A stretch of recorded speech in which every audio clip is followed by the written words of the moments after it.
কাফের মুশরিকরা মারা গেলে তাদের জন্য দোয়া করা কি জায়েজ? কাফের মুশরিকদের মৃত্যুর সংবাদ শুনে কি ইন্না লিল্লাহি ওয়া ইন্না ইলাইহি রাজিউন পাঠ করা জায়েজ? আসসালামু আলাইকুম ওয়া রাহমাতুল্লাহি ওয়া বারাকাতুহু।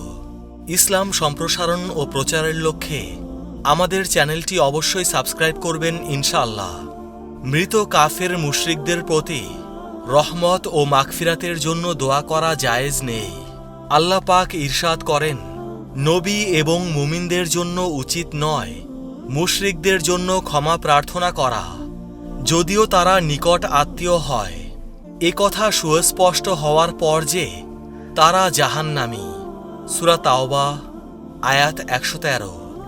সহিহ মুসলিমে বর্ণিত হয়েছে, হুদাইবিয়া সন্ধির সময় প্রিয়নবী সাল্লাল্লাহু আলাইহি ওয়াসাল্লাম সাহাবীদের সাথে নিয়ে যাচ্ছিলেন। সাথে ছিল ১,০০০ ঘোড়সওয়ার। মক্কা ও মদিনার মাঝে অবস্থিত আবওয়া নামক স্থানে তার প্রাণপ্রিয় মা জননী চিরনিদ্রায় শায়িত আছেন। সেই পথ দিয়ে যাওয়ার সময় রাসূল সাল্লাল্লাহু আলাইহি সাল্লাম যাত্রা বিরতি করে তার আম্মাজানের কবর জিয়ারত করতে গেলেন। কবরের কাছে গিয়ে তিনি কান্নায় ভেঙে পড়লেন। তার চতুর্দিকে দাঁড়িয়ে থাকা সাহাবীগণও কাঁদতে লাগলেন।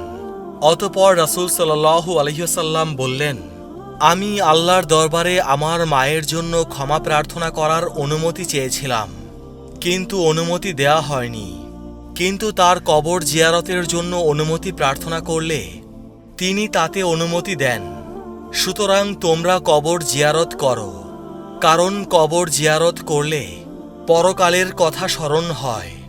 সহিহ মুসলিম। যে কোনো বিপদ বিপর্যয়, দুর্যোগ, দুর্ঘটনা, জীবজন্তু, ফল ফসল ইত্যাদির ক্ষয়ক্ষতির খবর শুনে ইন্না লিল্লাহ পাঠ করায় কোনো আপত্তি নেই।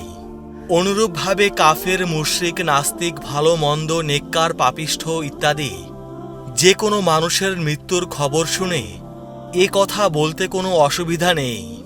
ইন্না লিল্লাহি ওয়া ইন্না ইলাইহি রাজিউন অর্থ হল আমরা আল্লাহর কর্তৃত্বাধীন এবং আমরা তার কাছেই ফিরে যাব।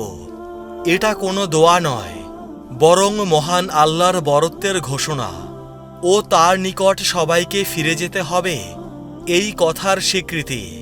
আল্লাহ তাআলা ইরশাদ করেন, এবং অবশ্যই আমি তোমাদেরকে পরীক্ষা করব কিছুটা ভয়, ক্ষুধা, মাল ও জানের ক্ষতি ও ফল ফসল বিনষ্টের মাধ্যমে। তবে সুসংবাদ দাও সবরকারীদের, যারা ধৈর্য ধারণকারী। যখন তারা বিপদে পতিত হয় তখন বলে, ইন্না লিল্লাহি ওয়া ইন্না ইলাইহি রাজিউন, নিশ্চয়ই আমরা আল্লাহর কর্তৃত্বাধীন, আমরা তার কাছেই ফিরে যাব। সূরা বাকারা